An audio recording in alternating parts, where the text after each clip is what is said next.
Hi guys, Assalamualaikum. Myself Lipi Akhtar and welcome back to my another video. আজকে আমরা যাচ্ছি আমার শ্বশুর বাড়ির একটা ওইটারে কি বলে রে কি জানো দর্শনীয় স্থান। আমার শ্বশুর বাড়ির এলাকার দর্শনীয় স্থান সেটা হচ্ছে রূপসা জমিদার বাড়িতে। তো সেখানে যাচ্ছি, আমরা একটু মজা করব, ঘুরবো। আমার বিয়ে হয়েছে 9 বছর হলো, এই পর্যন্ত কখনো যাওয়া হয় নাই। তো এটাই ফার্স্ট টাইম আমি যাচ্ছি, সাথে আমার দেবর যাচ্ছে, আমার হাজব্যান্ড, আমার বাচ্চারা, আমার যা, আমরা যাচ্ছি। তো সেই মুহূর্তটাকে আপনাদের সাথে শেয়ার করার জন্য যাচ্ছি, আশা করি সবার ভালো লাগবে। এটাই হলো চাঁদপুর জেলার ফরিদগঞ্জ থানার রূপসা জমিদার বাড়ি। 200 বছরের পুরনো এই জমিদার বাড়ি। এখানে অনেক লোকজন আসে, দেশ বিদেশের অনেক লোকজন আসে এখানে ঘোরার জন্য। মনোরম পরিবেশ, তারপরে বাড়ির সৌন্দর্য দেখার জন্য অনেক লোকজন আসে এখানে। এটা আসলে আমি ঠিকভাবে এটা জানি না, তবে আনুমানিক 200 বছরের পুরনো হবে বাড়িটা। যারা বাড়িতে আছে জমিদার বংশের কেউ নাই, তবে যারা আছে এই বাড়িতে মানে পরিচ্ছন্নতা কর্মী, তারা হচ্ছে রং টং করে সুন্দর করে রাখে সাজিয়ে।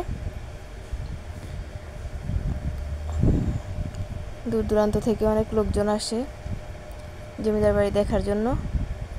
এটাই হচ্ছে মেন বাড়িটা।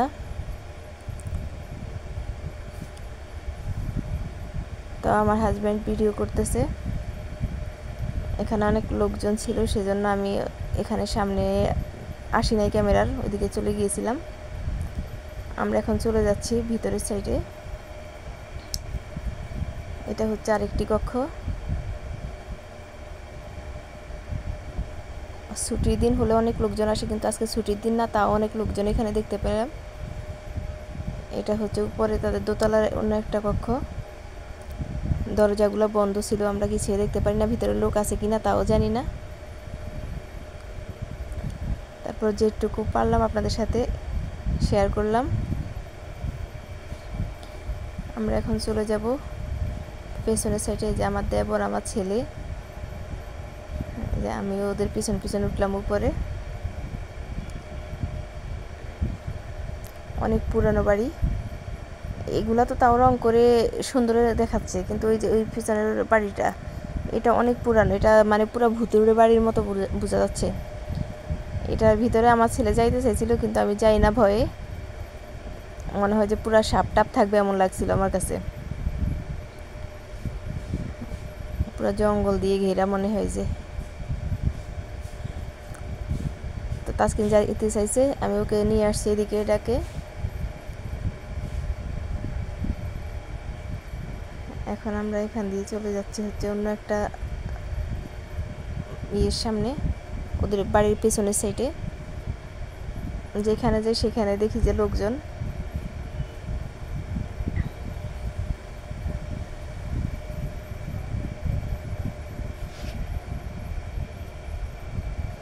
এখান দিয়ে চলে আসতেছি, যে মিনহাজ উঠতেছে উপরে সেই বেয়ে, ওরা এখান দিয়ে বের হবে উঠতেছে।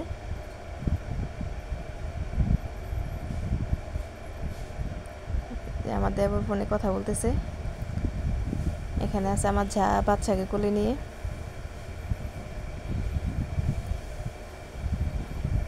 এই যে একটা রুম, কোনো লোকজন নাই। এই যে আমার মেজো দেবর, মেজো দেবরের বউ, বাচ্চা। সেটা অনেক দূর দূরান্ত থেকে লোকজন আসে। আমি প্রথম আসছি, জানি না আসলে মানে সুন্দর ঠিক আছে, কিন্তু এত আহামরি আমার কাছে কিছুই মনে হয় নাই। তবে জমিদার বাড়ি নামে আর কি মানুষ বেশিরভাগ দেখতে আসে, কারণ আগেরকার জমিদাররা অনেক অত্যাচার করতো মানুষদেরকে, সেই জন্য ওই জমিদার বাড়ি কেমন অনেক মানুষ সেটাও দেখার জন্য আসে। আমরা সবাই মিলে দাঁড়াইলাম, আমি ওদের সাথে একটু দুষ্টামি করতেছি। আমি বলতেছি আমি এখানে সাংবাদিক আসছি, আপনাদের সাথে একটু কথা বলতে চাই এই বাড়ির ইতিহাস সম্পর্কে। তো ওদের সাথে একটু মজা করতেছিলাম।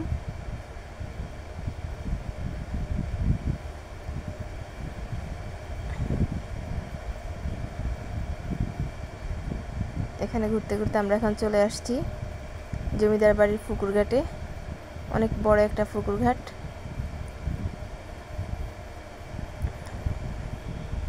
খুবই বড় পুকুর ঘাট। এখানে প্রায় একসঙ্গে 10-12 জন মানুষ গোসল করতে পারবে। আমার ছেলে দুষ্টুমি করতেছে ক্যামেরার সামনে। তা আমি পুকুরে নামতে যাব, এই ফাঁকে আমার ছেলেরাও নামতে চায়, সেজন্য একটু দেরি করতেছি। এখন আমি নামতেছি যে আমার সাথে সাথে ওরাও নামতেছে। আমি চাই না ওরা নামুক, কারণ এটা অনেক গভীর পুকুর, পড়ে গেলে একেবারে নিচে পড়ে যাব, সেজন্য ওদেরকে ভাবছি যেন ওরা না নামে। তা আমি একটু বসতে চাইছি, ওরাও শুধু এসে আমার সাথে ইয়ে করে, সেজন্য ওদেরকে আমি উঠাই দিলাম উপরে।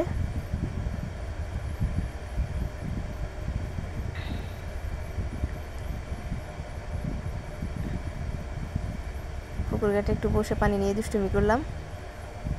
আসলে অনেক গরম ছিল, পড়ন্ত বিকেলে আমরা গেছি, তারপরে অনেক গরম ছিল। ওই যে জমিদার বাড়ির মসজিদ দেখা যাচ্ছে, এটা জমিদার বাড়ির গেট দিয়ে ঢোকার সময় ফার্স্টে মসজিদটা পড়ে। তা আমি আসার সময়টা ভিডিও করি নাই, এখন যাওয়ার সময় সেটা করব। ওই পাশে একটা এতিমখানা রয়েছে, ওটা এতিমখানার মসজিদের ঘাট মনে হয়।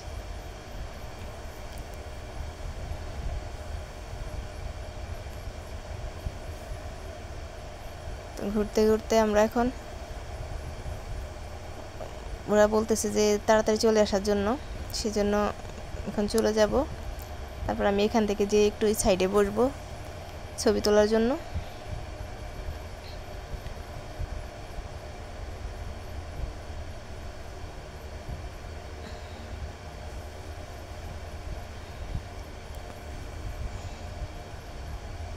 এখানে একটুখানি ছবি উঠাইলাম। আমার ছেলেও আসতেছে আমার পিছন পিছন, তো আমার ভয় লাগে ওরা আবার যদি পড়ে যায়, সেজন্য আমি ওদেরকে এখানে আসতে দিই না।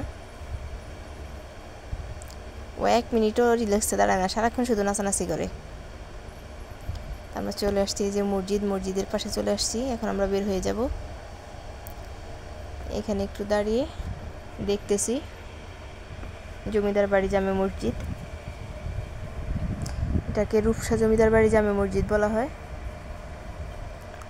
এদিকে তাসকিন আমাকে ডাকতেছে ওইদিকে কি আছে ওইদিকে যাওয়ার জন্য, তো আমি বলতেছি তুমি যাই দেখে আসো, সেজন্য ওইদিকে গেছে মাদ্রাসা দেখার জন্য। এখন ডাকতেছি চলে আসবে এখনো। অনেক সুন্দর মসজিদটা।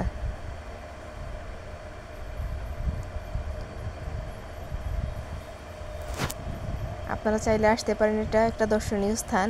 এই যে জমিদার বাড়ির পারিবারিক কবরস্থান, এখানে জমিদার তারপরে ওনার স্ত্রী, ওনার ছেলে মেয়েরা মারা যাওয়ার পরে এখানে কবর দেওয়া হয়েছে তাদেরকে। এটা তাদের পারিবারিক কবরস্থান। তো এদিকে দেখতেছি আজকে নামাজ পড়তে অনেক লোকজন আসছে মসজিদে, কারণ আসরের নামাজ আজান দিয়ে ফেলছিল।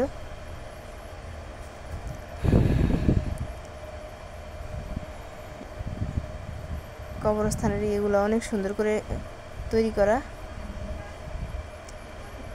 ওনাদের নাম লিখে লিখে দেওয়া হয়েছে, যার কবর যেখানে সেখানে নাম লিখে লিখে দেওয়া হয়েছে। ওদের এখানে কতগুলো ফুল গাছ রয়েছে, এগুলা ঘাস গাছে মনে হয়, ঘাসের মধ্যে অনেক সুন্দর সুন্দর ফুল ধরেছে, কাশ ফুলের মতো।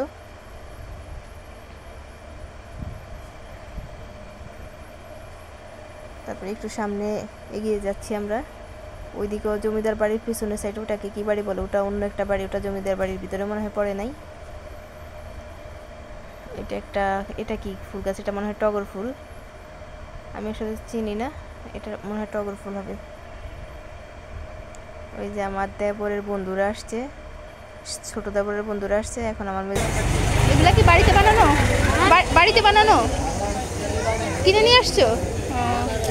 একটু ছবি উঠে, হ্যাঁ একটু উঠাই, তোমাকে উঠাই। অনেকদিন পরে মাটির জিনিসপত্র দেখলাম, এটা ছোট একটা বাচ্চা বিক্রি করতেছে, তাই ওকে নিয়ে একটু ছবি তুলতেছি।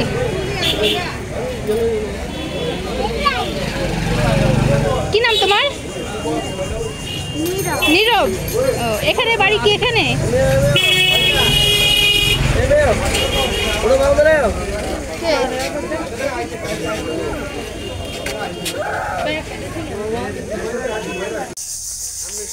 গাইস ফাইনালি ঘোরাঘুরি শেষ করে আমরা আবার বাড়িতে চলে আসছি।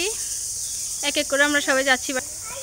এই যে হচ্ছে আমার মেজ দেবর, দেবরের বউ, বাচ্চা, আমরা এই যে বাড়িতে চলে আসছি।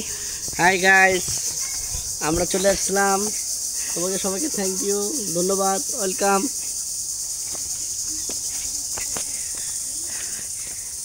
আমরা এখন বাগান দিয়ে ঢুকছি, এখন যাব ঘরে। ঘরে গিয়ে দেখাবো বাচ্চাদের জন্য আজকে বাজার থেকে কি নিলাম আমরা। অনেক দিন আগে এগুলো দিয়ে আমরা খেলাধুলা করতাম, এখন হচ্ছে বাচ্চাদেরকেও কিনে দিলাম। সেই জিনিস অ্যাকচুয়ালি এখন আর দেখা যায় না।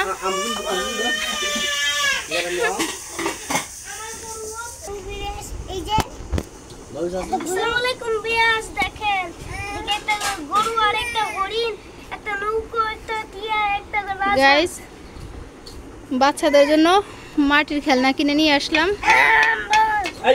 পুরোনো দিনের স্মৃতি মনে পড়ে যায় এসব কিছু দেখলে। আগে নানুর বাড়ি থেকে আমরাও চলে যেতাম এগুলো কেনার জন্য পয়লা বৈশাখে। আজকে বাচ্চাদের জন্য কিনে নিয়ে আসলাম। এখানে রাখো রাখো রাখো, আমি দেখাচ্ছি, রাখো।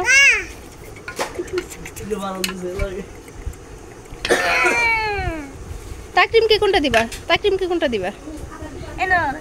বাবা উপরে উঠো, উপরে উঠো, এগুলো মাটির জিনিস ভেঙে যাবে ফ্লোরে পড়লে। কোনটা নিবা? উপরে উঠো, উপরে উঠো, উপরে উঠো, এখানে উঠো, এখানে উঠো। এই যে আম্মা, পড়ে যাবা, পড়ে যাবা, পড়ে যাবা, পড়ে যাবা।